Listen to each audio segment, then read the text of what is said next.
Stick around to find out how food and art is a great weight loss motivator.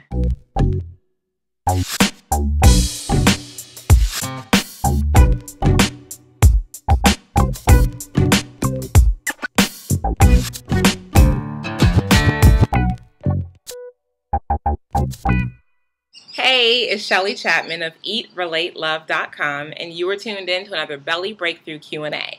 I'm sitting outdoors, it is beautiful, and the birds have been singing, and no matter how many times I re-record the video, they keep on singing, so we're going to keep it going. We are talking about motivation.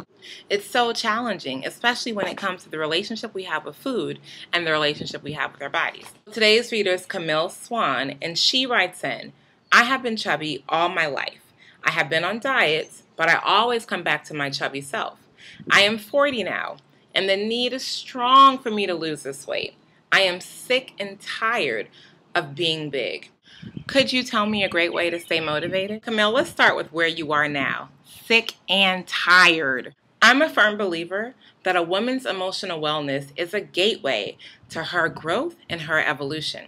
So right now you feel like you're just done. You've done these diets, they're not working, and you're looking at your body and you just don't want to have that body anymore. So you asked me about motivation, but I want to take a step back and dig into your question a little bit. You talk about having been on diets, but always coming back to your chubby self. Now my motto is don't diet, try it. I don't believe in diets as an effective way for lasting weight loss.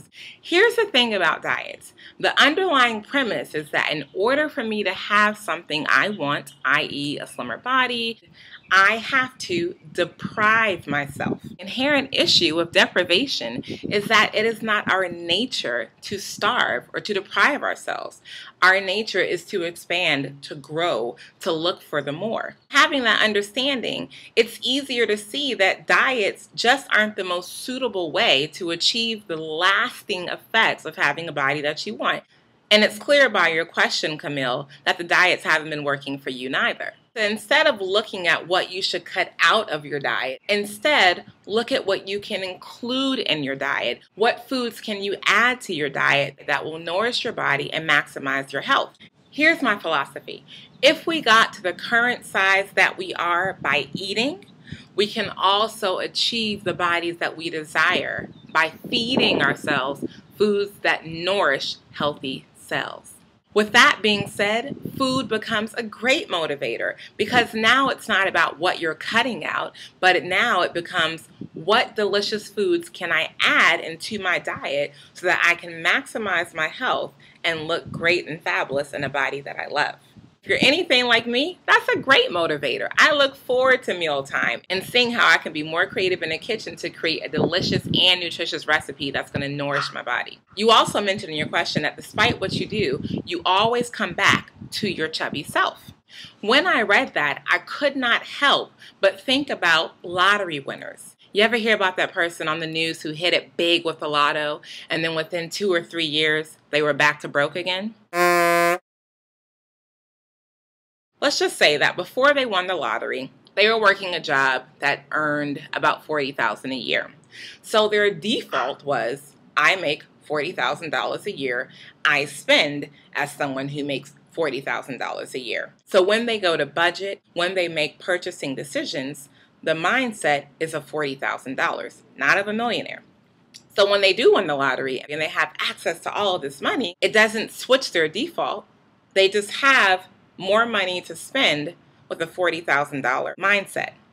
So naturally, because their mindset, their vibration is set at $40,000, they enter right back at $40,000. That is the same thing that happens when we constantly try to diet or change our bodies without changing our default. Your mindset, Camille, is that you're chubby, is that you're going to come back to your chubby self, as you say in your letter.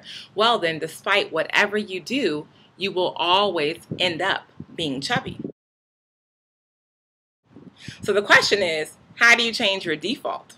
And there's an easy answer to that. By consciously conjuring a new one. What is conscious conjuring?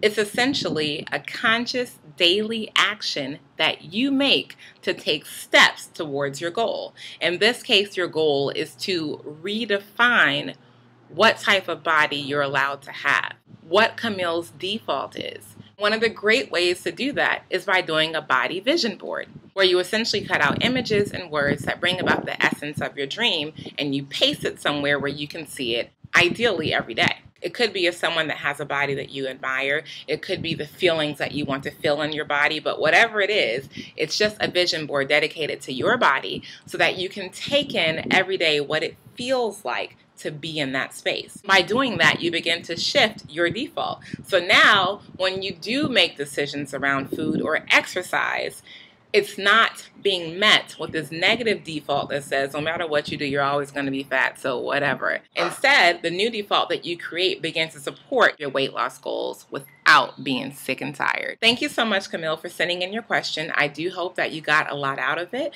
And for those of you who are watching, I hope that you're getting a lot out of it too. And if you know anyone who could use this video, please share it on social media. If you like the video, please like it. And if any of you have any questions about your relationship with food and your body, and you want an answer packed full of emotional wellness tools that'll help you in your personal and professional life, please, by all means, ask your question here at bit.ly/Shelley.